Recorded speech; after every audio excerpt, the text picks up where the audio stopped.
The shovel hit rock 3 feet down, and Tessa Ashford knew she had found either her fortune or her grave. She stood alone on the narrow strip of disputed land between the Iron Ridge Ranch to the east and the Broken Spur Ranch to the west, both owned by men who would sooner see her buried than digging. The summer sun of 1882 beat down on Scottsbluff, Nebraska, turning the prairie grass golden and the earth hard as iron. But Tessa had studied the geological surveys in Denver before making this journey, and she knew what lay beneath this particular patch of worthless-looking ground. She wiped sweat from her forehead with the back of her hand, leaving a streak of dirt across her skin. At 23 years old, Tessa had already outlived a husband who died in a mining accident in Colorado, leaving her with nothing but debts and a trunk full of his geological notes. She had spent 2 years working as a seamstress in Denver, saving every penny, studying every map and survey her late husband had collected. When she found the notation about a potential gold vein running beneath the unclaimed corridor between 2 Nebraska ranches, she sold everything she owned and bought a train ticket west. The land office in Scottsbluff had seemed surprised when she filed her claim. The clerk, a balding man with spectacles that kept sliding down his nose, had warned her that the ranchers on either side would not take kindly to someone mining between their properties. Tessa had smiled politely and paid her filing fee. She had not come this far to be frightened away by warnings. That had been 3 days ago. Now, as she bent to examine the rock her shovel had struck, she heard the sound of approaching horses. She straightened slowly, her hand instinctively moving to the pistol she kept tucked in her belt. Her father had taught her to shoot before he died when she was 16, and she had practiced enough to know she could hit what she aimed at, though she hoped it would not come to that. 6 riders approached from the east, from Iron Ridge land. They wore the dusty clothes of working cowboys, but the man in front sat his horse with the arrogance of ownership. He was perhaps 50 years old, with a thick gray mustache and eyes like chips of flint. This would be Marcus Hendricks, owner of the Iron Ridge Ranch, known throughout the territory for buying up land and water rights, by legal means when possible and other means when necessary. Hendricks reined in his horse 20 feet from where Tessa stood. His men fanned out behind him, their hands resting casually near their weapons. Tessa did not move, though her heart hammered against her ribs. "Miss Ashford, I presume," Hendricks said, his voice carrying easily across the distance. "I heard we had a new neighbor. Though I use the term loosely, as you do not appear to have much in the way of neighborly accommodations." Tessa glanced at her small camp, a single tent and a fire ring, her wagon parked nearby with her supplies covered by canvas. She looked back at Hendricks without flinching. "I have what I need. My claim is filed legally with the land office. I have every right to be here." Hendricks smiled, but there was no warmth in it. "Rights are interesting things, Miss Ashford. They exist on paper, but out here, paper burns rather easily. This land has been part of my ranch's grazing route for 15 years. My cattle need access to the creek that runs through here." "The creek runs along the eastern edge of my claim," Tessa said. "Your cattle can access it from your land without crossing mine." "That is not how we have always done things here." "Then perhaps it is time for things to change." One of the cowboys behind Hendricks laughed, a short, sharp bark of amusement. Hendricks shot him a look that silenced him immediately. When the rancher looked back at Tessa, his expression had hardened. "I will give you one chance to be reasonable. I will pay you $500 for your claim. That is more than fair for a piece of dirt that may or may not contain anything valuable. It is not for sale." "Everything is for sale, Miss Ashford. It is simply a matter of price." Not this. I need this claim. I need what is beneath this ground. Hendricks studied her for a long moment. You are a widow, I am told. Alone. No family. It would be a shame if something were to happen to you out here, so far from help. Before Tessa could respond, another voice cut through the tension. That sounded an awful lot like a threat. Hendricks. I did not realize Iron Ridge had fallen to threatening women. A single rider approached from the south, from the direction of town. He sat his horse with the ease of a man who had spent his entire life in the saddle. He was younger than Hendricks, perhaps in his late 20s, with dark hair that needed cutting and a strong jaw shadowed with several days of beard growth. He wore the practical clothes of a working cowboy, his shirt faded from many washings, his hat dusty and well-worn. But what caught Tessa's attention was the quiet confidence in his posture, and the way his hand rested near his holstered pistol without any hint of nervousness. Hendricks turned in his saddle. Russell Irving, this is not your concern. Last I heard, you were still working for Dalton over at the Broken Spur. Was working there, Russell said, drawing his horse to a stop near Tessa. He did not look at her, keeping his eyes fixed on Hendricks. I quit this morning. Seems Mr. Dalton had similar plans to yours regarding this lady's claim. I did not much care for his methods, so I collected my wages and rode out. Noble of you, Hendricks said dryly, but that does not make this your business. I am making it my business. Russell finally glanced at Tessa, and she saw that his eyes were a striking shade of gray-blue, like storm clouds over the prairie. If the lady has a legal claim, she has a right to work it. That is the law. The law, Hendricks repeated. Tell me, Irving, who is going to enforce this law you speak of? The sheriff is in town, 12 miles away. Out here, the only law is the one that men make for themselves. Then I suppose I will be the law that says Miss Ashford gets to work her claim in peace. Russell's voice remained calm, conversational even, but something in his tone made it clear he was not bluffing. The tension stretched tight as a wire. Tessa could barely breathe. She did not know this man who had suddenly appeared to defend her, did not know what motivated him or whether she could trust him. But in that moment, with 6 armed men facing her, she was grateful for his presence. Hendricks finally broke the silence with a harsh laugh. You always were a fool, Irving. I remember when your father ran cattle in these parts. He was a good man, practical. He understood how things worked. You, though, you have always had this irritating streak of righteousness. He gathered his reins. I will leave you to your folly then. But hear me, both of you. This land is important to my ranch. If you continue with this mining operation, Miss Ashford, there will be consequences. I tried to be reasonable. Remember that.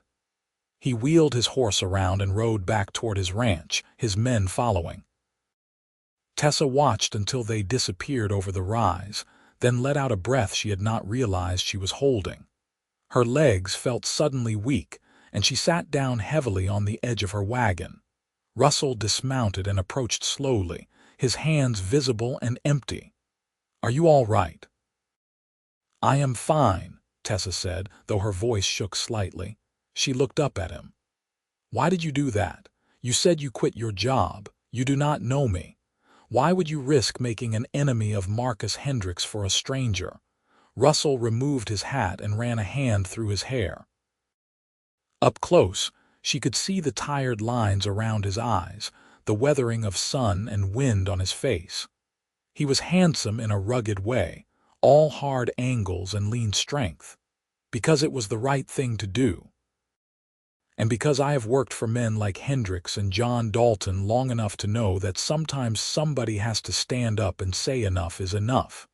He met her eyes. Besides, you looked like you could use a friend. I cannot pay you, Tessa said bluntly. I have enough supplies for perhaps a month, and my entire savings went into filing this claim and buying equipment. Whatever you are thinking, I am not thinking about money, Russell interrupted.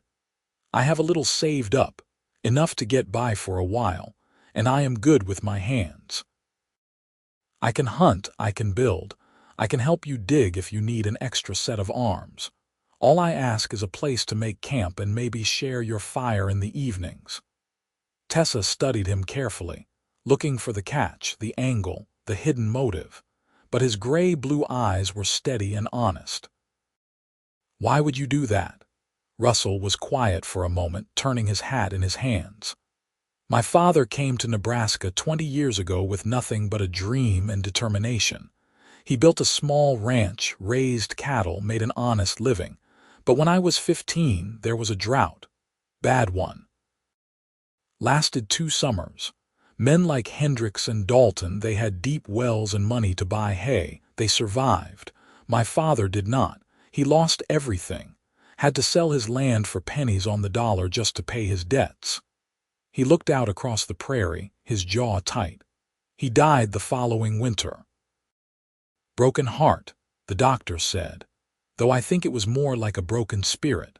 Before he died, he made me promise that I would never let the big ranchers crush the small operators without a fight, that I would always stand up for the ones who were just trying to make an honest living. I am sorry, Tessa said softly, about your father. Russell nodded, then looked back at her. So that is why you have a legal claim, you have a right to work it, and I have a promise to keep. If you will have my help, I would like to see that you get a fair chance. Tessa considered. Every practical instinct told her to be wary, to send him away, to rely only on herself. But she had already learned in the past 3 days how difficult it was to dig, to maintain camp, to keep watch, all while alone. And Hendricks would be back. So would Dalton and his men from the Broken Spur. She could not fight them all by herself. All right, she said finally. You can stay. But I want to be clear about something. This is my claim. I make the decisions about the work, about how we proceed. If we find gold, it is mine. I will pay you fair wages once I can, but the claim itself is not negotiable. Fair enough, Russell said. He held out his hand. Partners then, at least in the digging part. Tessa shook his hand. His grip was firm and calloused, the hand of a working man. Partners in the digging part, she agreed. That evening, as the sun set over the Nebraska prairie in shades of orange and crimson, Russell made camp 50 feet from Tessa's tent, a respectful distance that eased some of her concerns about his motives.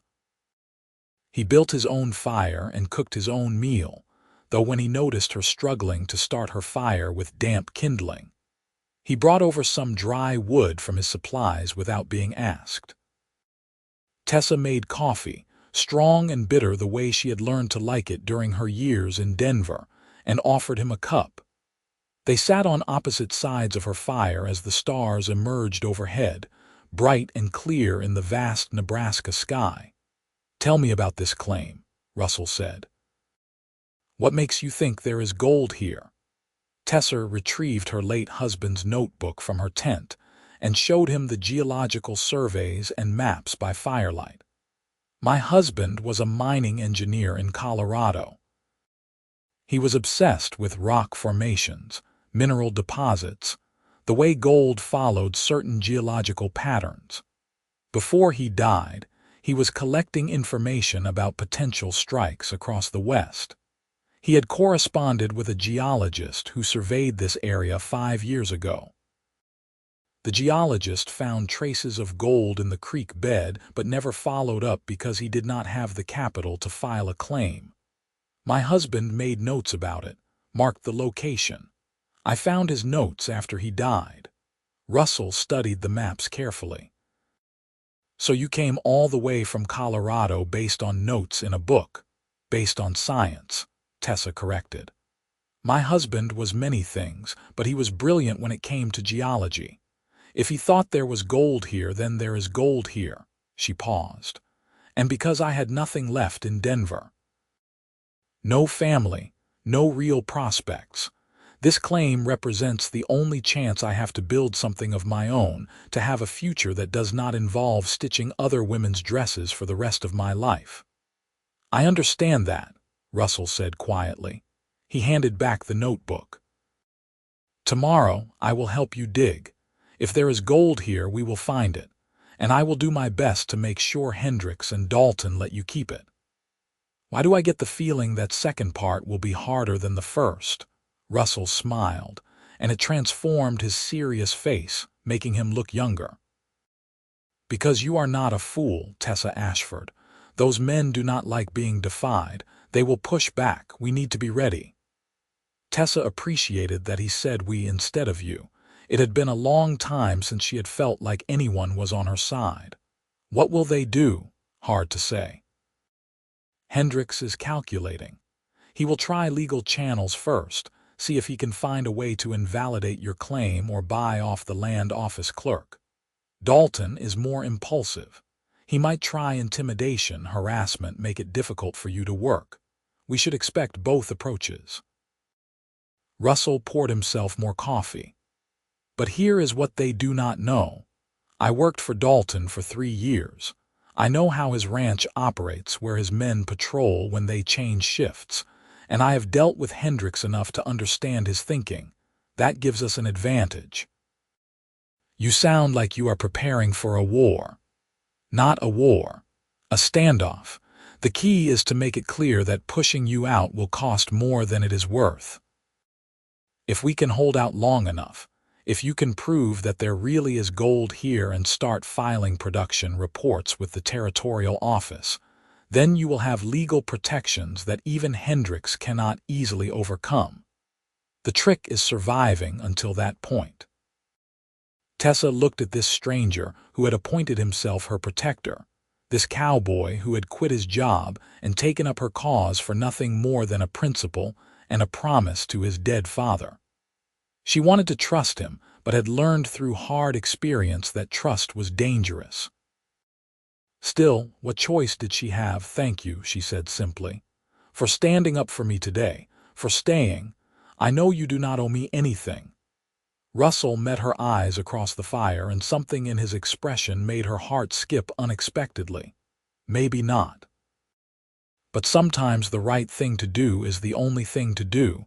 Get some rest, Tessa. Tomorrow we start digging. The days that followed fell into a rhythm. They rose before dawn and worked until the heat became unbearable around midday, then rested in the shade of Tessa's tent until the afternoon cooled enough to resume. Russell proved to be a tireless worker, his strength and experience making the digging go much faster than it would have if Tessa had been alone. They worked mostly in companionable silence, but as the hours and days passed, they began to talk. Russell told her about growing up on his father's ranch, about learning to rope cattle before he could read, about the pride he had felt the first time his father let him ride with the men on a roundup. He spoke about the drought years with quiet pain, about watching his father work himself to exhaustion trying to save the ranch, about the morning he found his father collapsed in the barn, too weak to stand. Tessa, in turn, told him about her childhood in St. Louis, about her father who had been a riverboat captain, about her mother who died of fever when Tessa was 12. She spoke about meeting her husband James at 18, about how his passion for geology had seemed romantic at first, but had ultimately left them broke and traveling from one mining camp to another. She told him about the cave in that killed James, about the guilt she felt because part of her had been relieved that his death meant an end to the constant moving and uncertainty. On the 5th day of digging, Tessa's shovel struck something that gave off a different sound than rock. She knelt and carefully brushed away dirt, revealing a seam of quartz shot through with golden veins. Her heart leaped into her throat. "Russell," she said, her voice barely above a whisper, "look at this." He knelt beside her, his shoulder brushing hers as he examined the quartz. "Is that what I think it is?" "It is gold," Tessa breathed. "James was right. There is a vein here." She looked up at Russell, her eyes shining with tears she did not try to hide. "This is real. This is actually real." Russell grinned at her, and in that moment, with dirt on their faces and the Nebraska sun beating down, Tessa felt something shift in her chest. She had been so focused on survival, on proving herself, on fighting for her claim, that she had not really looked at Russell Irving until now. But kneeling beside her in the dirt, sharing her joy and triumph, he was beautiful. The moment stretched between them, charged with something Tessa was not quite ready to name. Then Russell cleared his throat and sat back on his heels. "We should extract a sample, get it assayed in town. You will need documentation to file production reports and secure your claim further." "Yes," Tessa said, forcing herself to focus on practical matters. "Yes, that makes sense." They spent the rest of the day carefully extracting several pounds of the gold-veined quartz. By evening, they had enough to prove the claim was legitimate. Russell volunteered to ride into Scottsbluff the next morning to have the samples assayed and file the necessary paperwork. That night, they celebrated with the last of Tessa's coffee and some peppermint candy Russell had been saving. They sat closer to the fire than usual, shoulders almost touching, and talked late into the night about what the gold strike might mean. "I could expand the operation," Tessa said, her voice bright with possibility. "Hire proper miners, get real equipment, maybe build a small smelter." "With a legitimate producing mine, I could," she stopped, suddenly embarrassed by her enthusiasm. "You could what?" Russell prompted gently. "I could have a home," Tessa said softly. "Not just a tent and a claim, but an actual home, a house, a place that is mine that nobody can take away from me." She looked at him. "That probably sounds foolish." "No," Russell said. "It sounds like the most sensible thing I have ever heard." The way he was looking at her made Tessa's breath catch. She was suddenly very aware of how close they were sitting, of the firelight reflecting in his eyes, of the strength in his hands as he absently turned his coffee cup. She had not felt this way about anyone since James, and even then, it had been different. With James, everything had been passionate and impulsive. This thing growing between her and Russell felt steadier, deeper, like roots pushing down into good soil. "I should turn in," she said, standing abruptly. "Early start tomorrow." If Russell was disappointed by her retreat, he did not show it. "Sleep well, Tessa." But Tessa did not sleep well. She lay awake in her tent, listening to the night sounds of the prairie, thinking about Russell Irving and the way her heart had jumped when their shoulders touched. She told herself she was being ridiculous, that she barely knew him, that she had more important things to worry about than romantic feelings. But her heart was not particularly interested in logic. Russell left for town at first light with the gold samples carefully wrapped in canvas and secured in his saddlebag. He promised to be back by nightfall. Tessa watched him ride away, then turned back to the claim and tried to focus on work. There was still so much to do, so much dirt to move, so much rock to break through. She was deep in the excavation, her back aching from swinging the pickaxe when she heard horses approaching. Her stomach dropped. She scrambled out of the hole and grabbed her rifle, expecting Hendricks or Dalton. Instead, she found herself facing 4 riders she did not recognize. They wore range clothes but carried themselves with the swagger of men used to intimidating others. The man in front had a scar running down his left cheek and eyes that reminded Tessa of a snake. "You must be the woman causing all the fuss," Scarface said. "Miss Ashford, is it?" Tessa raised her rifle to her shoulder, aiming at his chest. "This is private property. You are trespassing. Leave now." Scarface smiled, showing tobacco-stained teeth. "That is not very friendly. We just came by to deliver a message from Mr. Dalton. He wants you to know that he is prepared to offer you $1,000 for your claim. That is twice what Hendricks offered. Very generous, considering. Tell Mr. Dalton that my claim is not for sale at any price. See, that is what Mr. Dalton thought you might say. So he asked me to help you understand the situation a little better. Scarface nodded to one of his men, who dismounted and walked toward Tessa's wagon. Stay away from my supplies, Tessa warned, tracking him with her rifle. The man ignored her and drew a knife. Before Tessa could react, he slashed through the canvas covering her wagon, then began tossing her supplies onto the ground. Flour, beans, salt, everything she had left scattered into the dirt. "Stop it!" Tessa shouted, but Scarface just laughed. "You see, Miss Ashford, accidents happen out here. Supplies get ruined. Tents catch fire. Wells get poisoned. Would be a shame if you found yourself out here with no food, no water, no shelter. Might make you reconsider that offer." Tessa's finger tightened on the trigger, but she knew that if she shot one of them, the others would kill her. She was trapped, helpless to stop them from destroying her supplies. Then a rifle shot cracked across the prairie, kicking up dirt 2 inches from Scarface's horse's hooves.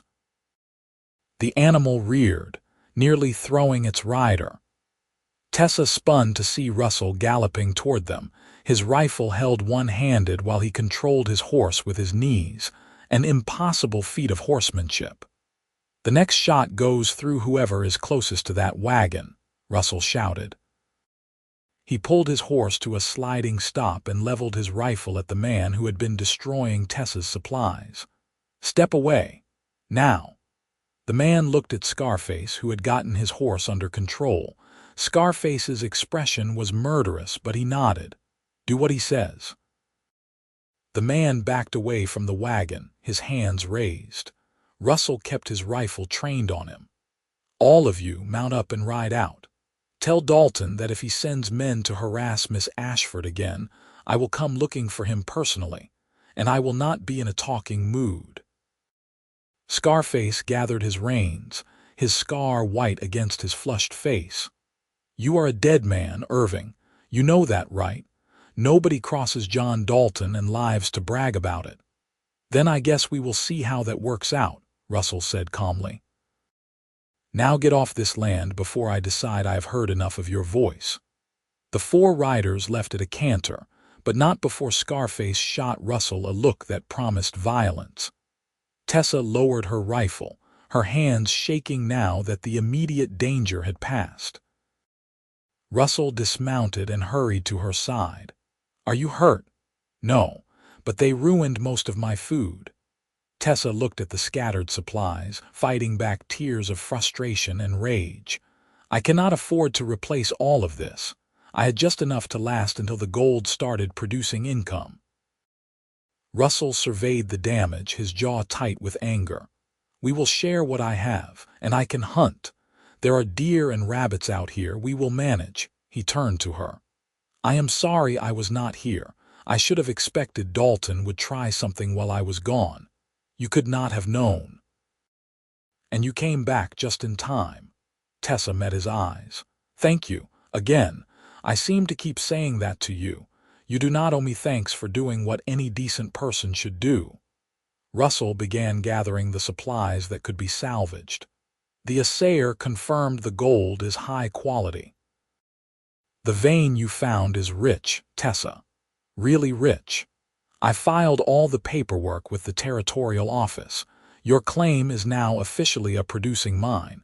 That gives you additional legal protections.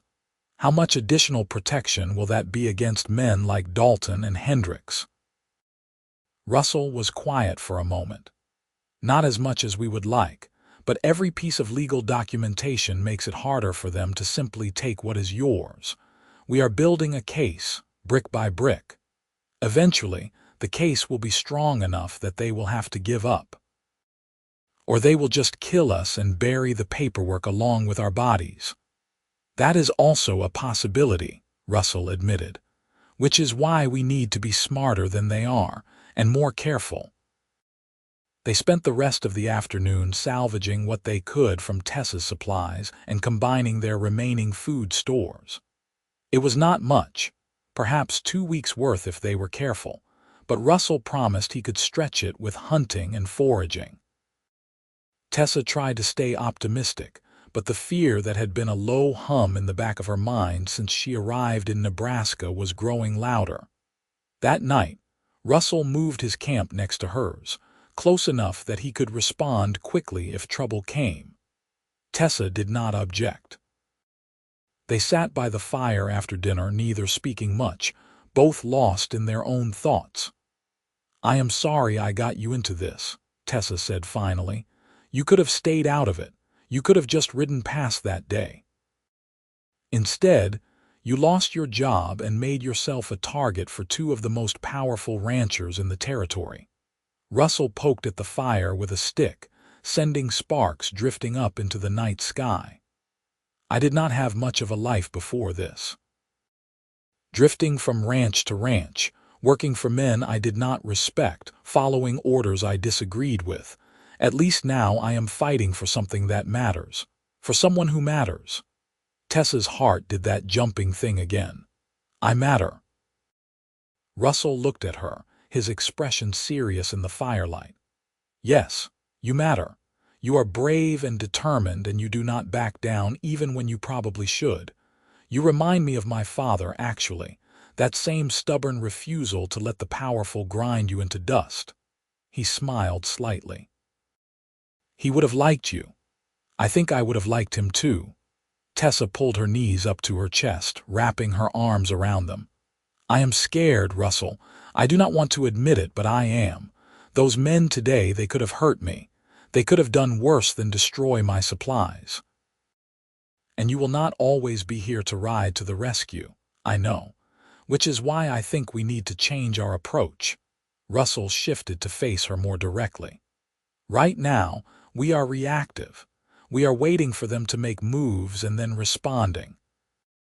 We need to get ahead of them, make them react to us instead. How do we do that? We make your mind too visible to simply disappear. We let everyone in the territory know about the gold strike. We get newspaper reporters out here. We invite the territorial governor to inspect the claim. We make so much noise that Dalton and Hendricks cannot touch you without bringing down official scrutiny." Tessa considered this. That could work, but it also could make them more desperate. "If they think they are running out of time to force me out, they might take more drastic action." "They might. But we are already past the point where they are going to just leave you alone. At least this way, you have some leverage." Russell hesitated, then added, "There is something else we could do, but you might not like it." "What? We could get married." Tessa stared at him, certain she had misheard. "What?" Russell held up his hands. "Hear me out. I am not proposing, not really. I mean, not like that. But legally, if you were married, your claim would be more secure.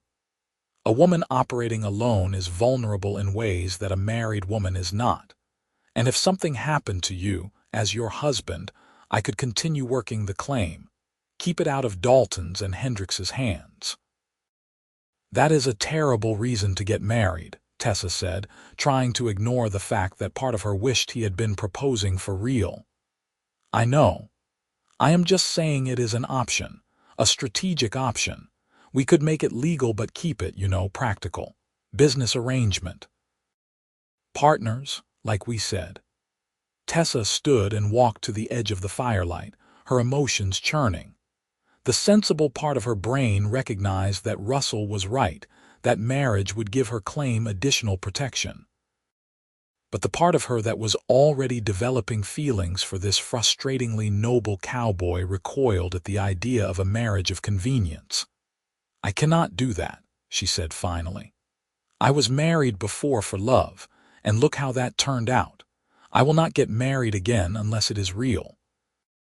Not for strategy, not for protection, not for any reason except that two people actually want to build a life together." She turned back to face him. "I appreciate the offer, Russell, truly, but no." Russell nodded slowly, and Tessa thought she saw something like disappointment flicker across his face before he schooled his features back to neutral. "All right. Then we go with the publicity approach. I will ride into town tomorrow and send telegrams to newspapers in Omaha and Denver. We will make you famous, Tessa Ashford, the brave widow who struck gold between two mighty ranches. It will be a hell of a story." Despite everything, Tessa smiled. "I suppose it will be." The following weeks were a whirlwind. Russell sent his telegrams, and to Tessa's amazement they worked. A reporter from the Omaha Herald arrived first, a young man named Timothy who spent 2 days interviewing Tessa and examining the mine. His article, when it was published, portrayed Tessa as a romantic figure, a determined widow fighting against powerful interests to make her fortune. The story was picked up by newspapers across the territory. More reporters followed, then curiosity seekers, then legitimate mining engineers who wanted to inspect the gold vein. Tessa's small camp became a hub of activity. She and Russell worked from dawn to dusk, not just mining now but also giving tours, answering questions, and managing the constant stream of visitors. The attention brought benefits. Several mining supply companies offered to extend her credit. A lawyer from Omaha showed up and offered to represent her pro bono, saying he specialized in protecting small operators from larger interests. Even the territorial governor sent a letter acknowledging her claim and promising that his office would ensure she received fair treatment under the law. But the attention also brought increased danger. Hendricks and Dalton had to be circumspect now that Tessa's mine was well known, but that only made them more cunning. Fences on her claim were cut in the night, allowing cattle to trample the excavation. Someone poisoned the creek upstream, killing fish and making the water undrinkable for 3 days. Tools went missing. Strange noises in the dark kept them on edge. Through it all, Russell remained steadfast. He took on the role of foreman, organizing the work, dealing with visitors, protecting Tessa from the worst of the harassment. They worked side by side every day, and with each passing week, Tessa found herself more drawn to him. She noticed the way his eyes crinkled when he smiled, the sound of his laugh, the gentleness in his hands when he helped her over rough ground. She caught herself watching him when he was not looking, memorizing the line of his shoulders, the way he moved with unconscious grace. She was falling in love with him, and it terrified her. One evening in late September, after a particularly long day of entertaining a group of potential investors from Chicago, Tessa walked down to the creek to wash her face and hands. The water had cleared again, running clean over the rocks, reflecting the sunset. She knelt at the water's edge and splashed the cool water on her face, sighing with relief. "You handled those investors well today," Russell said from behind her. Tessa jumped, then laughed at herself. "You moved too quietly. I did not hear you approach. Sorry. Habit from working cattle." He knelt beside her at the water's edge. "I mean it, though. You were impressive. Answered all their technical questions, showed them the projections, convinced them that this mine has real potential. I think they will invest. I hope so. With their capital, I could hire a proper crew, sink a real shaft, extract the gold efficiently instead of this scrabbling around we have been doing." She looked at him. "We have been doing, I could not have gotten this far without you. You would have found a way. You are the most determined person I have ever met. Determined or stubborn, is there a difference?" Russell smiled, then his expression grew more serious. "Tessa, I have been meaning to talk to you about something." Tessa's heart started to race.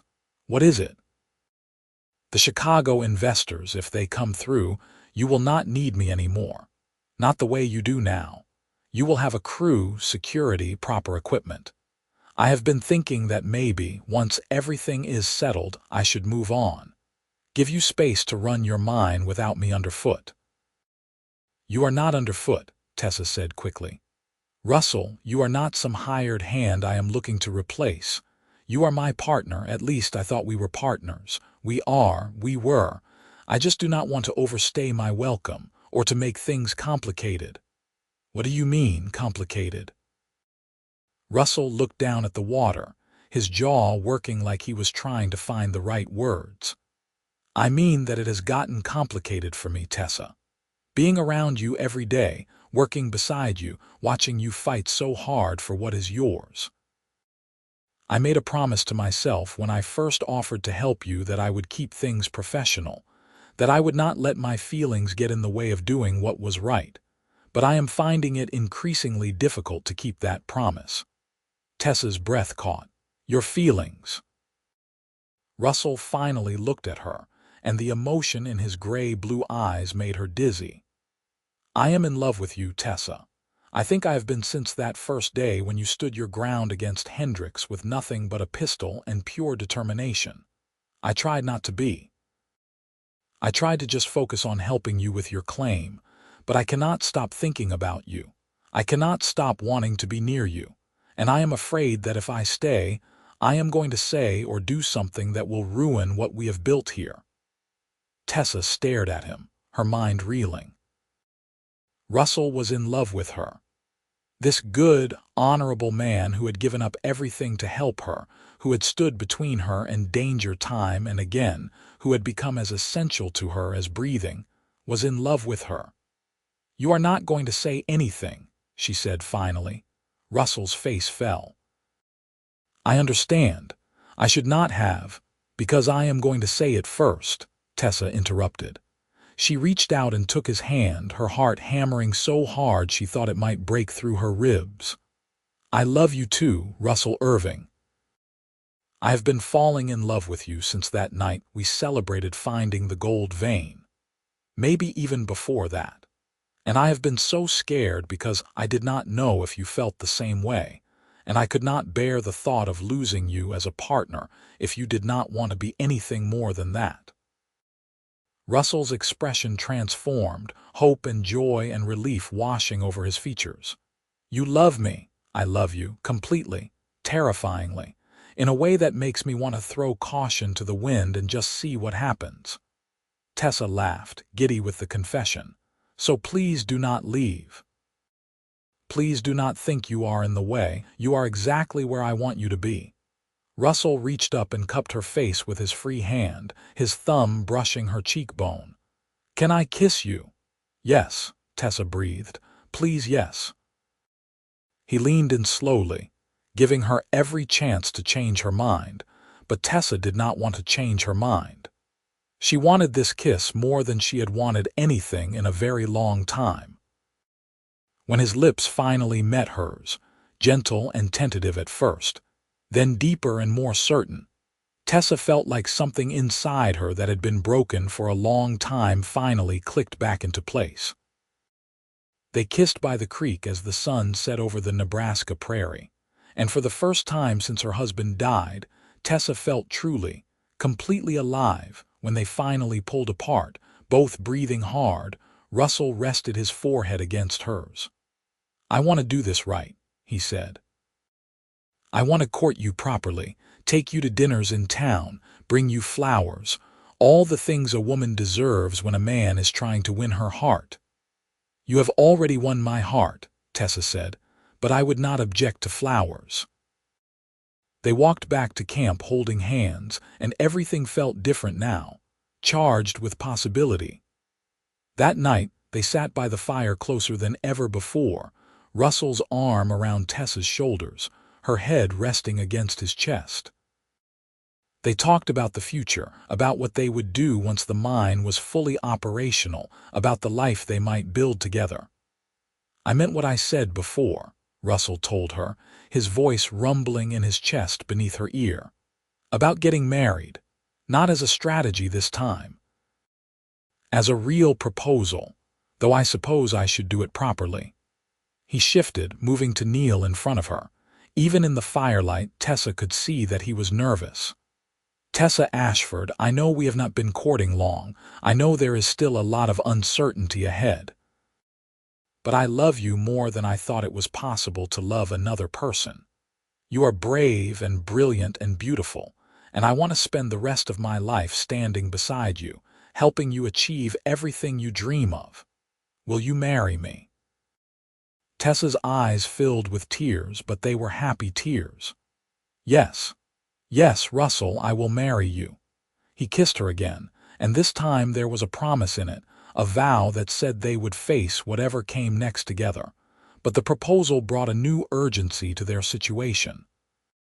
If they were going to marry, they needed to secure the mine completely, to ensure that Hendricks and Dalton could not interfere with their future.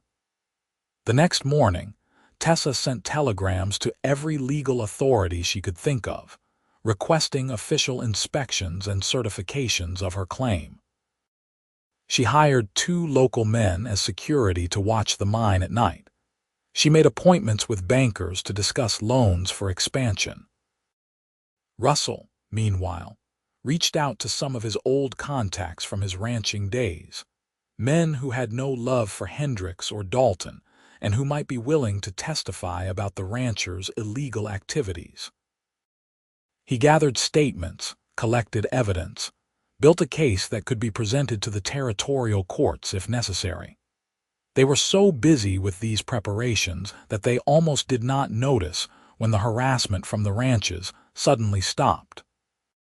No more cut fences, no more poisoned water, no more mysterious visitors in the night. For 2 weeks, everything was quiet.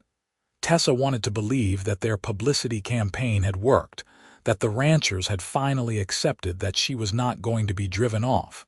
But Russell was more cautious. "This feels wrong," he said one evening as they reviewed their security arrangements. "Hendricks and Dalton do not give up this easily.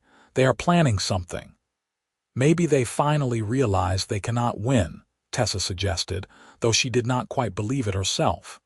Maybe. Or maybe they are just changing tactics. Russell's suspicions proved correct 3 days later when the sheriff from Scottsbluff arrived at the mine with a court order. The sheriff was an older man named Garrett, weathered and tired-looking, the kind of lawman who had seen too much and enforced too many unjust laws. "Miss Ashford," Sheriff Garrett said, tipping his hat, "I am afraid I have some bad news. There has been a legal challenge to your claim." Tessa's stomach dropped. "What kind of challenge?" Garrett handed her a sheaf of papers. "Marcus Hendricks has filed a dispute with the territorial court. He claims that the land you filed your claim on is actually part of his original ranch grant from 15 years ago. He has produced a survey map that shows the boundaries of his grant extending through this area. If the court rules in his favor, your claim will be invalidated." "That is ridiculous," Russell said, reading over Tessa's shoulder. "The land office certified that this was unclaimed territory when Tessa filed."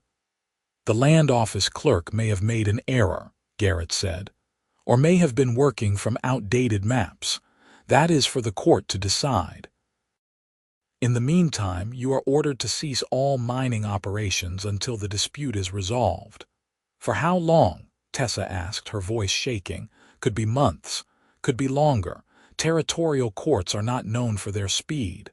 Garrett looked genuinely sympathetic. "I am sorry, miss. I am just delivering the order. You can file a response with the court, hire a lawyer, all of that. But for now, you need to stop digging." After the sheriff left, Tessa sat on the edge of the excavation and stared at the court order. All her work, all their efforts, potentially undone by legal maneuvering. Even if she won in court eventually, the delay would bankrupt her. She could not afford to sit idle for months. She would run out of money, lose her creditors' confidence, possibly lose the mine itself. Russell sat down beside her and took her hand. "We will fight this. That lawyer from Omaha, the one who offered to represent you, we will bring him in. We will challenge Hendricks's survey, prove that he falsified it. Even if we win, it will take too long," Tessa said dully. I have maybe a month's worth of funds left. After that, I will have to start selling my equipment just to eat. Hendricks knows that. This is his end game. He does not need to win in court. He just needs to delay long enough that I have no choice but to sell to him.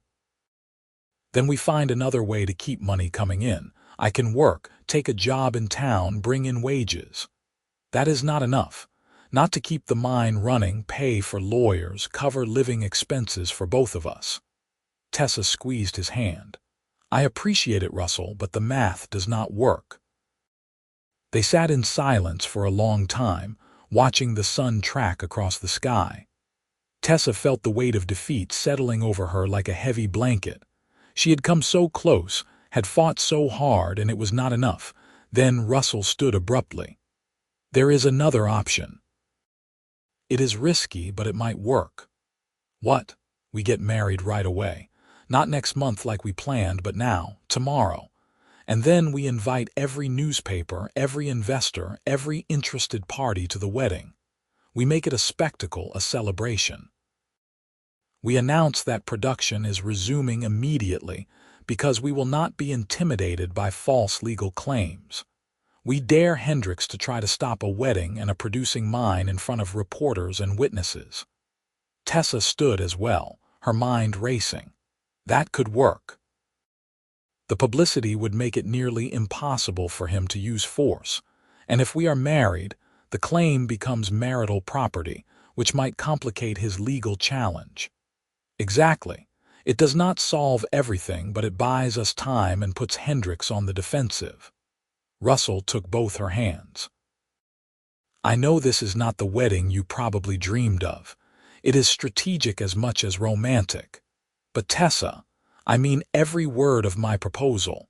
I want to marry you tomorrow or 10 years from now. If you are willing to move up our timeline, I promise I will spend the rest of our lives making sure you never regret it. Tessa looked at this man who had become everything to her in just a few short months. He was right that this was not the wedding she had imagined. But the marriage, the life they would build together, that was exactly what she wanted. Let us do it, she said. Let us get married tomorrow and dare anyone to stop us. They worked through the night, sending telegrams, making arrangements. The lawyer from Omaha agreed to come and bring a judge who could perform the ceremony. Reporters from 3 newspapers confirmed they would attend. Several of the potential investors sent telegrams saying they would be there. Even the territorial governor's office sent a representative. Tessa had no wedding dress, but the wife of one of the security guards was a seamstress and stayed up all night altering one of her own dresses to fit Tessa. Russell borrowed a suit from the owner of the general store in Scottsbluff. They bought rings from the jeweler, simple gold bands that cost more than they could afford but felt necessary. The wedding took place at noon the following day, right there on Tessa's claim, with the excavation and the gold vein visible behind them.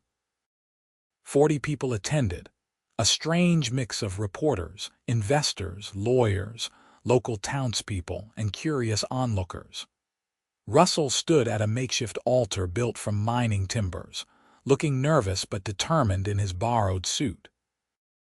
When Tessa emerged from her tent in the altered dress, her hair pinned up with wildflowers that Russell had picked that morning, his expression took her breath away. He looked at her like she was the most precious thing in the world, and she knew that whatever happened with the mine, with Hendricks, with any of it, she had made the right choice. The ceremony was simple and brief. The judge, a stern-faced man named Thompson, asked them to state their vows. Russell spoke first, his voice carrying clearly across the assembled crowd. Tessa, I promise to stand beside you, to support your dreams, to defend your rights, and to love you with everything I have for as long as I live. You are the bravest person I know, and I am honored to be your husband. Tessa's voice shook as she replied, but she did not falter. Russell, I promise to build a life with you, to trust you, to love you through whatever challenges come our way. You saved me when I needed it most, and I will spend our life together making sure you never regret that choice." Judge Thompson pronounced them married, and Russell kissed her in front of everyone. A sweet, tender kiss that still managed to make Tessa's toes curl in her borrowed shoes. The crowd applauded, and then someone started singing. And suddenly it was a real celebration, with food and drink that people had brought, and music from a fiddle player who had come from town. In the middle of the festivities, Tessa noticed a rider approaching from the east. She tensed, but Russell squeezed her hand reassuringly. They watched as Marcus Hendricks rode up to the edge of the gathering and stopped, his face unreadable. For a long moment, the rancher simply sat his horse and observed the celebration. Then he dismounted and walked toward where Tessa and Russell stood with the judge and lawyer. "Miss Ashford," he said, then corrected himself. "Mrs. Irving, I suppose it is now. Congratulations on your wedding." "Thank you," Tessa said carefully. "Have you come to celebrate with us?" Hendricks smiled thinly. "Not exactly.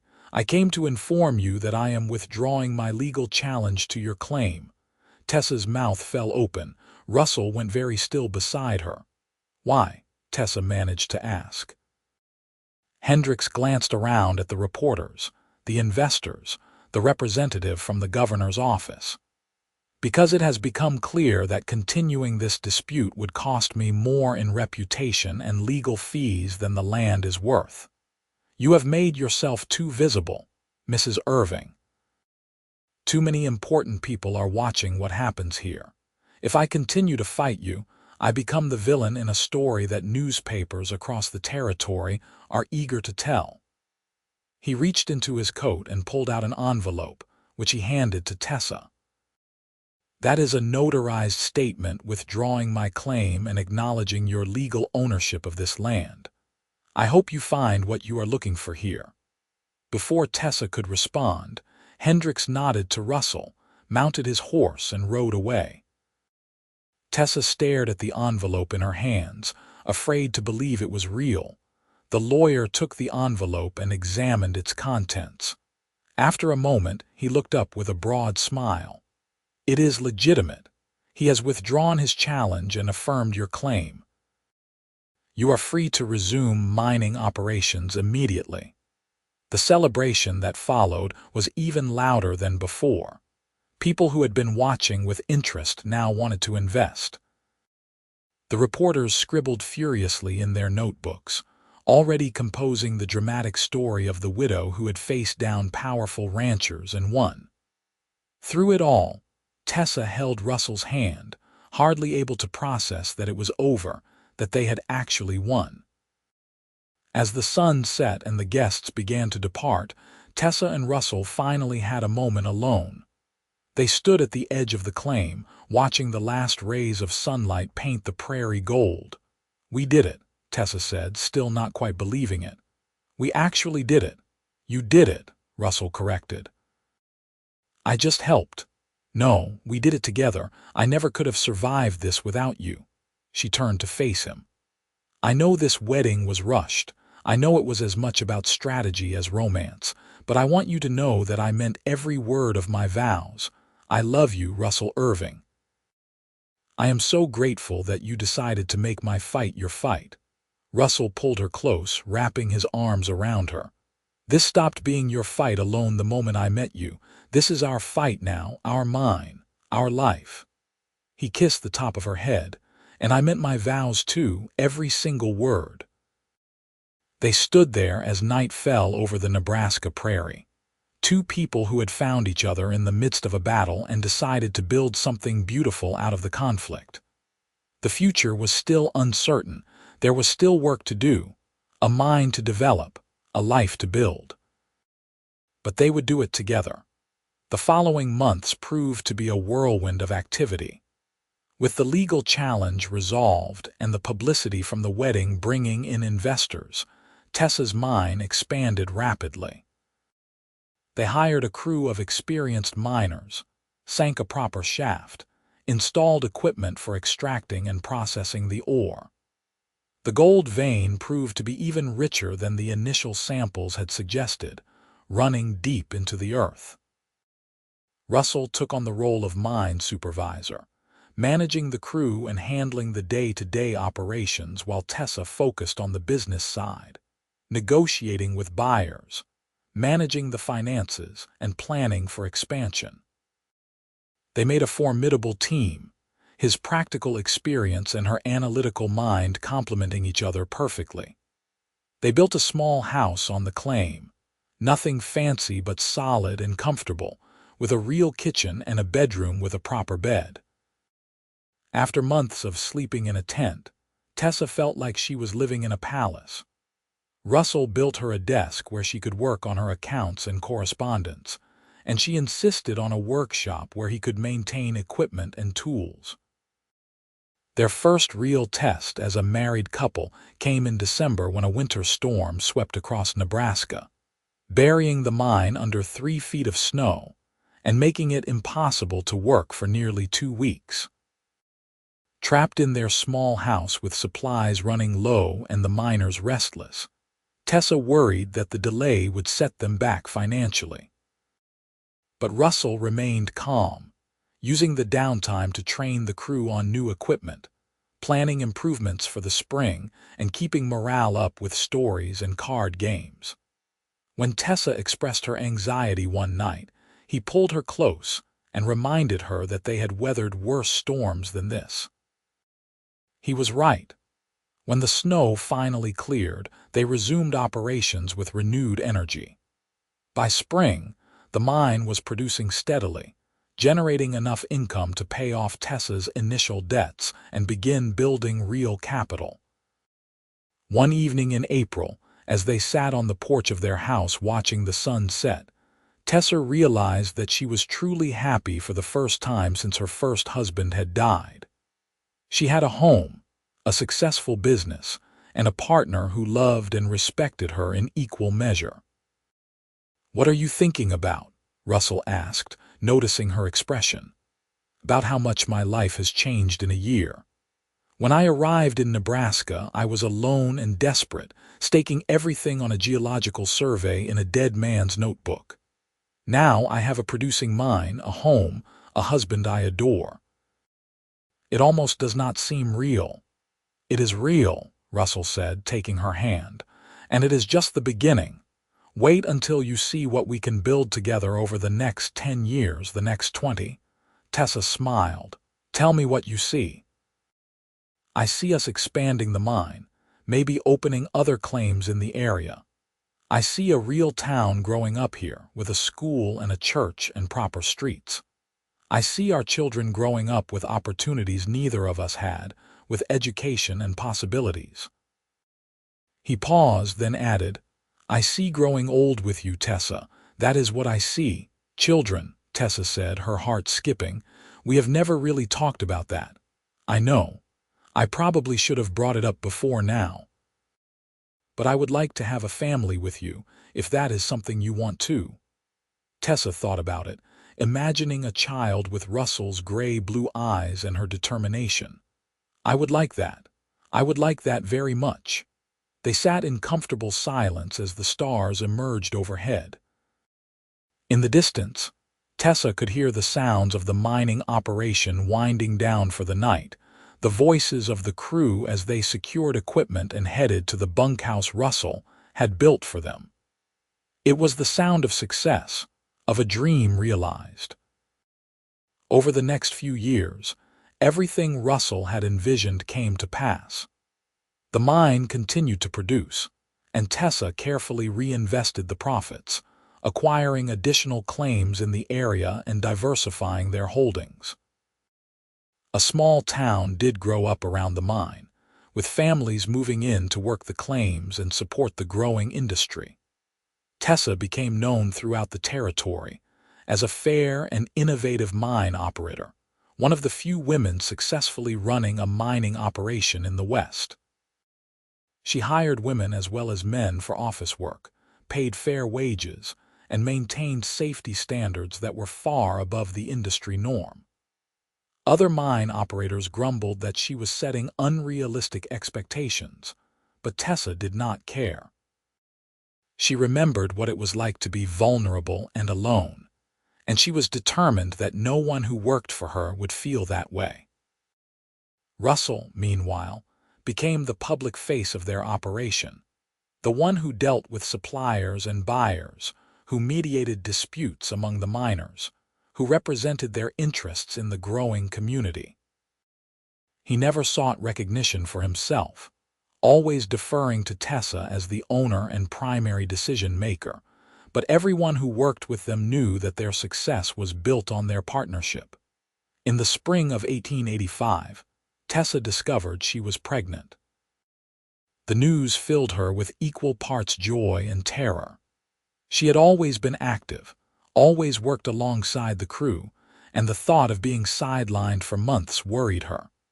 But Russell was ecstatic, fussing over her in a way that was both endearing and occasionally frustrating. "I am pregnant, not invalid," she told him when he tried to prevent her from climbing the stairs to the mine office. "I know, but I am allowed to worry about you." He placed a gentle hand on her still flat stomach. "About both of you." Their son was born in November, a healthy baby with a powerful set of lungs and his father's eyes. They named him Robert, after Russell's father, and watching Russell hold his newborn son for the first time, Tessa thought her heart might burst from happiness. Motherhood proved to be more challenging than running a mine in some ways, but Tessa approached it with the same determination she brought to everything else. She hired a local woman to help with childcare during the day so she could continue working, but she made sure to spend evenings and nights with Robert, reading to him and singing lullabies her own mother had taught her. Russell proved to be a natural father, patient and loving, willing to walk the floor with a colicky baby at 2 in the morning or change diapers without complaint. Watching him with their son, Tessa fell in love with him all over again. When Robert was 2 years old, Tessa found herself pregnant again. Their daughter, Margaret, was born in the summer of 1888, a calm and observant baby who seemed to take everything in with wide, serious eyes. With 2 children and a still-growing mining operation, life became a careful balance of priorities and compromises. But Tessa had never been happier. She had built something that would last, something that would provide for her family and give her children opportunities she had never dreamed of. The mine that had started as a desperate gamble had become a legacy. One evening in the fall of 1890, Tessa and Russell sat on their porch watching their children play in the yard. Robert, now 5, was teaching 3-year-old Margaret to skip stones in the small pond Russell had dug the previous summer. The mine hummed with activity in the background, but here in their small sanctuary, everything was peaceful. "You ever think about how different things could have been?" Tessa asked. "If Hendricks had scared me off that first day, if you had not ridden past when you did." Russell considered this. "Sometimes. Usually when I cannot sleep and my mind starts wandering, but then I realize that everything that happened, even the hard parts, led us to this. To these children, this life, this home. I would not change any of it. Not even the part where you quit your job and made yourself a target for 2 powerful ranchers, especially not that part. That was the best decision I ever made." He reached over and took her hand, their fingers intertwining with the practiced ease of long familiarity. "You know what I think about more than how things could have been different? I think about how to make sure our children never have to fight the way we did.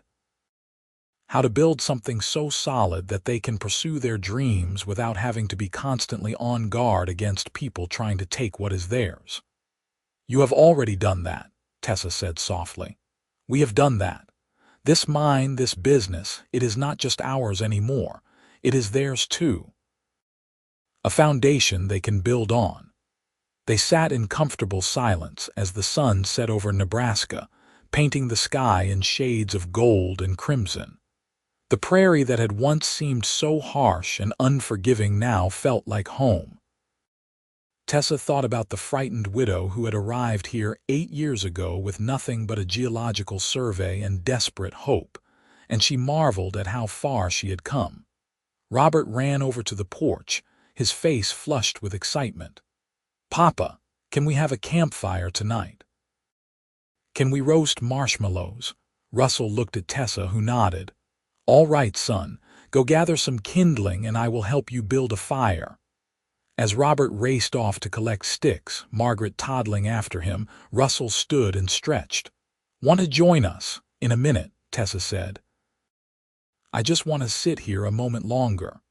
Russell kissed the top of her head and headed down to help the children. Tessa watched her family, her heart full to bursting. She thought about John Dalton, who had lost his ranch 2 years ago due to a combination of bad investments and a legal scandal involving mineral rights. She thought about Marcus Hendricks, who still ran the Iron Ridge Ranch, but had never fully recovered the respect he lost when he tried to crush a widow's legal mining claim. She thought about all the people who had doubted that she could succeed, who had tried to drive her away. They had all underestimated her. More importantly, they had underestimated what she and Russell could accomplish together. As night fell and the campfire crackled to life, Tessa joined her family. They roasted marshmallows and told stories and sang songs. Robert asked his father to tell him again about how Mama struck gold, and Russell obliged, embellishing the tale slightly to make Tessa sound even braver than she had been. Later, after the children were asleep and the fire had burned down to embers, Tessa and Russell lay on a blanket under the stars, wrapped in each other's arms. "I love you," Tessa whispered. "I do not say it enough, but I do. I love you more than I ever thought I could love anyone." "I love you too," Russell replied. "Every day, more than the day before." They lay there counting stars until they grew sleepy, then retreated to their house, to their bed, to the life they had built together against all odds. And if Tessa dreamed that night of gold veins and prairie sunsets, and a dark-haired cowboy who had ridden to her rescue, well, that was nobody's business but her own. The years continued to roll past, each one bringing new challenges and new triumphs. The mine evolved from a single operation into a complex of multiple claims and processing facilities. The town that had grown up around the mining operation officially incorporated, and Tessa was asked to serve on the town council. She accepted, becoming one of the first women in Nebraska to hold such a position. Russell focused on the land, using profits from the mine to purchase a small ranch where they could raise cattle and horses. It was a return to his roots, and Tessa knew it brought him joy to work with animals again, to teach his children the skills his own father had taught him. Robert grew into a thoughtful, studious boy who showed more interest in his mother's geological surveys than his father's ranching. Tessa enrolled him in a private school in Omaha when he turned 12, and though it pained her to send him away, she knew he needed challenges she could not provide in their small town. Margaret proved to be a natural with horses, spending hours in the stables with her father, learning to ride and rope. She had her mother's determination and her father's patience, and Tessa often thought that her daughter would accomplish things that would make them both proud. In the spring of 1895, Tessa received an unexpected visitor. A young woman arrived at the mine office, nervous and determined in equal measure, asking to speak with Mrs. Irving. When Tessa invited her in, the woman introduced herself as Catherine Hayes. "I heard about you," Catherine explained. "About how you staked a claim between two ranches, how you fought for your right to mine. I am in a similar situation in Wyoming. I have a claim on land that borders a large ranch, and the owner is trying to force me out. I wondered if you might have advice for how to fight back." Tessa looked at this young woman who reminded her so much of her younger self, and she spent the afternoon sharing everything she had learned about navigating territorial laws, about building publicity, about finding allies. When Catherine left, Tessa gave her the name of the lawyer in Omaha who had helped her, along with a letter of introduction. "You did a good thing today," Russell said that evening when she told him about Catherine's visit. "I just gave her some advice. She will have to do the hard work herself." "You gave her hope. Sometimes that is more valuable than advice." He pulled her close. "That woman is going to tell other women about you. Your story will help people you will never meet." Tessa had never thought about her legacy in those terms, but Russell was right. Over the next few years, other women sought her out, asking for advice or simply wanting to meet the woman who had proven that determination and courage could overcome even entrenched power. Tessa helped when she could, sometimes with advice, sometimes with financial assistance for legal fees, sometimes just with encouragement. In 1898, Robert graduated from school in Omaha and announced his intention to study geology at a university in the East. Tessa was proud beyond measure, though she would miss him terribly. Russell took the news harder, having always imagined that his son would return to help run the ranch and mine. But eventually, he came to accept that Robert needed to forge his own path. Margaret, at 15, showed no interest in leaving Nebraska. She talked about expanding the ranch, about breeding horses, about making her mark on the territory in her own way. Tessa saw so much of herself in her daughter's ambitions and did everything she could to support them. On a quiet evening in November 1899, Tessa and Russell celebrated their 15th wedding anniversary. The children had arranged a party at the town hall, inviting friends and business associates, mine workers and ranch hands, everyone whose lives had been touched by the couple's journey. People stood to give toasts, sharing stories about the Irvings' generosity, their integrity, their determination. The lawyer from Omaha spoke about how their case had set legal precedents that protected small operators across the territory. A former miner talked about how Russell's safety standards had saved his life when part of a tunnel collapsed. A young woman thanked Tessa for the advice that had helped her establish her own business. Through it all, Tessa held Russell's hand, overwhelmed by the realization of how many lives they had touched, how much good had come from that desperate gamble she had made 17 years ago, when she arrived in Nebraska with nothing but hope and determination. When it was their turn to speak, Russell stood and pulled Tessa up beside him. "I am not much good at speeches," he said, his voice carrying easily through the hall. "But I want to say that every good thing in my life started the day I met this woman." She was standing in the middle of a disputed claim with 6 armed men facing her down, and she did not flinch. That is when I knew she was special. Everything that has happened since then, the mine, the ranch, our children, this community, it all started with her courage. I am grateful every day that she let me stand beside her. Tessa blinked back tears as the crowd applauded. When the noise died down, she spoke. "Russell is being modest. The truth is, I would not have survived that first week without him. He gave up everything to help a stranger, and he never asked for anything in return except the chance to do what was right. He is the best man I have ever known, and I am honored to be his wife." She looked around at the assembled crowd. "All of you, everyone here, you are part of our story. You built this town, you worked this mine, you created this community. Thank you for being part of our journey." The party continued late into the night, with music and dancing and laughter. But eventually, Tessa and Russell slipped away, walking hand in hand back to their home under a sky full of stars. 15 years, Tessa said as they reached their porch. "Sometimes it feels like yesterday, sometimes it feels like a lifetime." Both, I think, Russell said. He pulled her close, and even after all these years, Tessa's heart still fluttered at his touch. Should we start thinking about our next 15 years? I suppose we should. What do you want to accomplish in the next 15 years? Russell considered.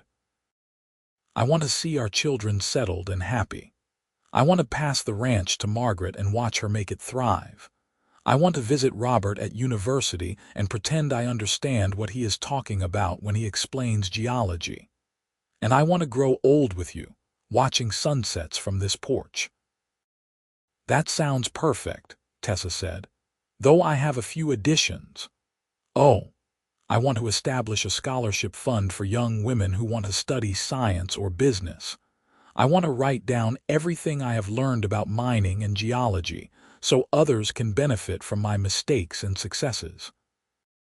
And I want to travel with you, see some of the places we have always talked about but never had time to visit. Then let us do all of those things, Russell said. We have spent 15 years building. Maybe the next 15 can be about enjoying what we have built.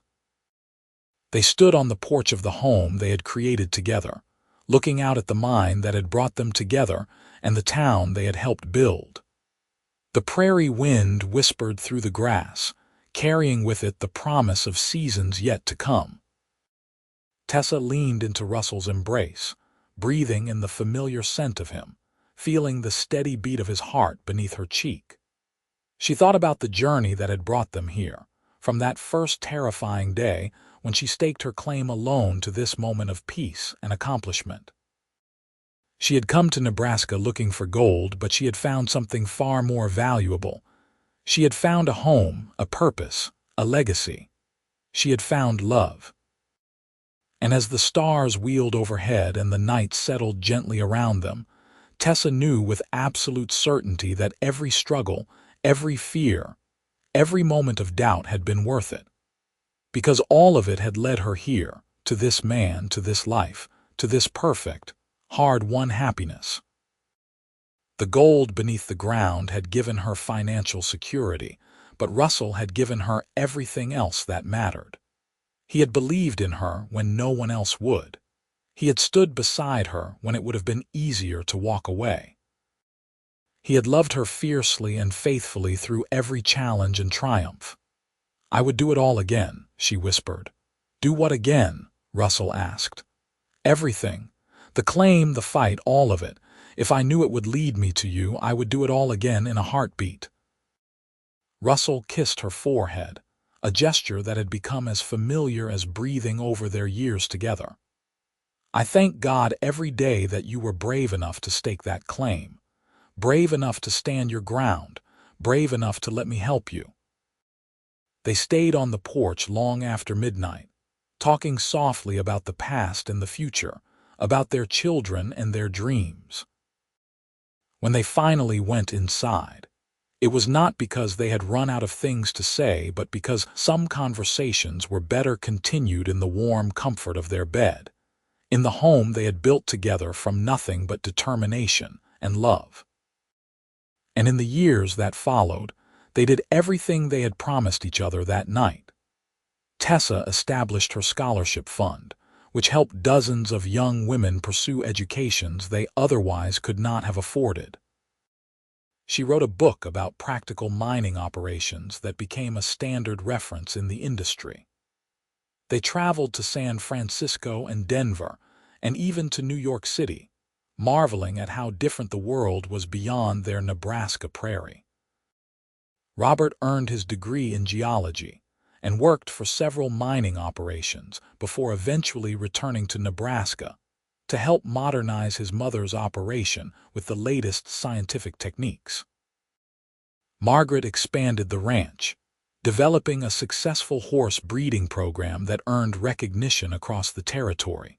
Through it all, Tessa and Russell remained the solid center around which their family and community revolved. They continued to work side by side, to make decisions together, to face challenges as partners.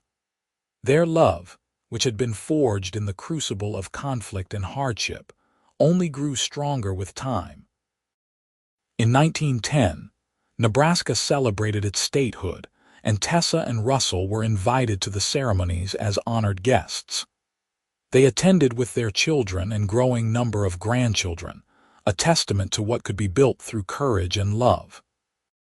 Standing in the Capitol building in Lincoln, listening to speeches about progress and prosperity, Tessa reflected on how much had changed since she first arrived in the territory 28 years ago. She had been a desperate widow with nothing to lose.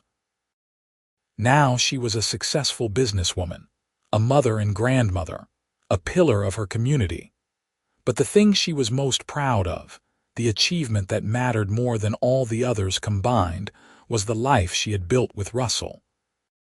They had taken two broken pieces, a widow with a dream and a cowboy with a promise, and forged them into something whole and beautiful. That evening, after the ceremonies ended and they returned to their hotel, Russell pulled out a small box. "I have been saving this for the right moment," he said, opening it to reveal a pendant, a delicate gold leaf on a fine chain. "Russell, it is beautiful. But what is the occasion?" "No special occasion. Just wanted to give you something made from the gold we dug together. The gold that started everything." He fastened the necklace around her throat. "I love you, Tessa Irving.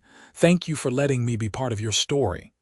Tessa touched the gold leaf, warm from Russell's hands. "Thank you for making it our story instead of just mine." They made love that night with the tenderness of long familiarity, but also with passion that had not dimmed despite the decades. And afterward, lying in Russell's arms, Tessa thought about the girl she had been, the woman she had become, and the man who had made all the difference. She had staked a gold claim between two ruthless ranches. Only one cowboy had defended her right to dig. But that one cowboy, that one act of courage and principle, had changed everything. It had changed her life. It had changed his life. It had changed the lives of their children and grandchildren. It had set in motion ripples that would continue long after they were gone. And as she drifted off to sleep, secure in the knowledge that she was loved and valued and home, Tessa Ashford Irving knew that she was the luckiest woman in the world. Not because she had struck gold, though that had certainly helped, but because she had found something rarer and more precious than any mineral treasure. She had found a partner who stood beside her through everything. She had found love that endured. She had found home, and in the end, that was the greatest treasure of all.